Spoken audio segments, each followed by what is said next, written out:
But our next speaker is one of the men who helped organize the Tea Party right here in the St. Louis area, Bill Hennessy. Bill, come on up. Hey,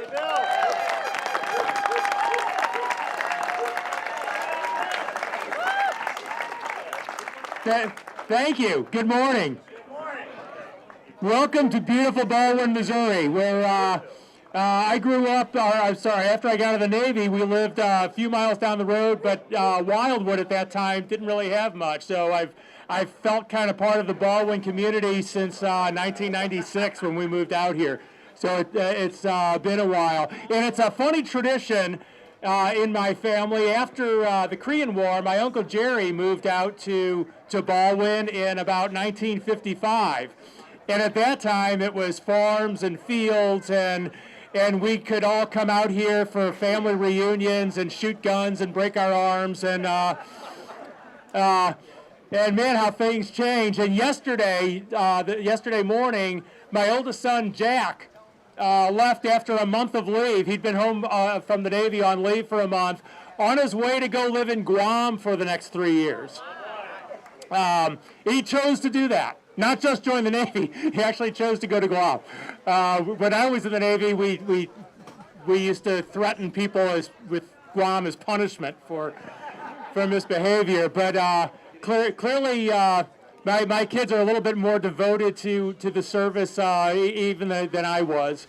And that train of process reminded me of a story that came out this week about why people do things, why we do what we do, why you're here today, why we announce our moral outrage at things we don't like. And it's interesting because there were a couple of studies that came out this week, one from the United States and one from the UK, and they both reached the same conclusion, that most moral outrage that we express is actually a fairly selfish act. It's a way that we get a dopamine rush. Dopamine is the brain chemical that makes that's the reward chemical, is the simplest way to put it. When we win a prize, we get a big dopamine rush.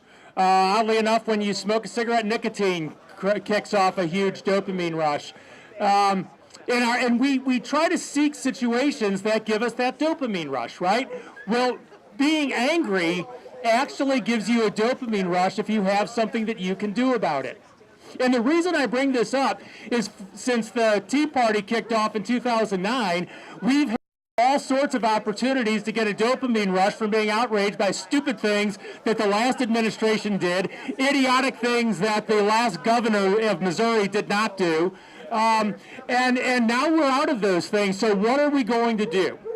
How are we going to get the dopamine rushes now? Well, now we get to do it in a way that's so much more pleasing and satisfying and has such long-term benefits for ourselves and others, because now we get to get our dopamine rush by doing exactly what's on every third hat I look at: making America great again.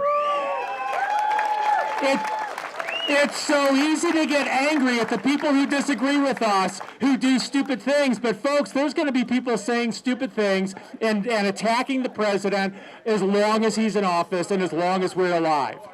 Now is our opportunity not to fight and combat. Sometimes we have to, but we can ignore them. We can go out and add value, grow the economy, grow jobs, make our community stronger, make our families stronger, make people happy. And you know what? The people who are expressing moral outrage, who are on the fringes of the movement, not the hardcore people, but the people on the fringes who are just attracted to something that moves, they will give up fast. When they have a job that pays a decent wage, when they have job opportunities so they don't have to take the first job that comes along, they can actually pick and choose. When they're choosing a better neighborhood, a better home, better school system for their families, when they're deciding between a vacation or investing in their children's future rather than between medicine and food, all of a sudden the moral outrage disappears because we have something to look forward to in the future. So I'm going to ask you, back in the early days of the Tea Party, I always asked people to do 3 things when they left in the next 24 hours. I'm only going to ask you to do 1. Find a way to add value to someone else's life in a way that benefits your own. Find a way to add value to someone else's life in a way that benefits your own.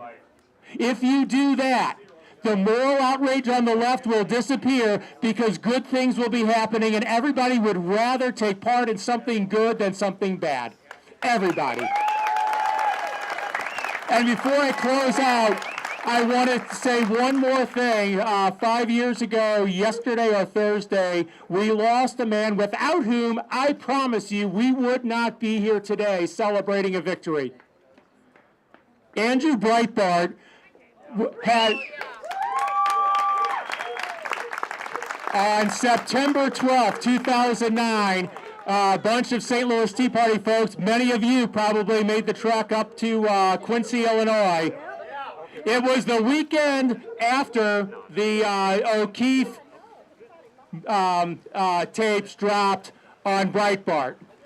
And we were there with Mike Flynn and Andrew Breitbart, Dana and Jim Hoft and all of the original Tea Party folks were up there. And I remember that Sunday, we were sitting in the restaurant at the Holiday Inn in Quincy, at the bar were Mike Flynn and Andrew Breitbart, and they were watching. We had 3 different channels on. Every channel's news show, Sunday news show, was about the O'Keefe tapes.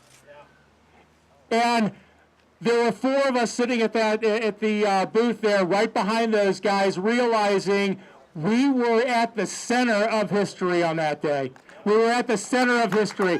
You've been in the center of history since you started this movement in 2009, and now you have an opportunity to turn that history to fulfill Breitbart's dream, not of tearing down, but of building up a better America than we ever imagined. We're going to make America great again. We've already started, and tomorrow is going to be a brighter day than today. Thank you very much. God bless you.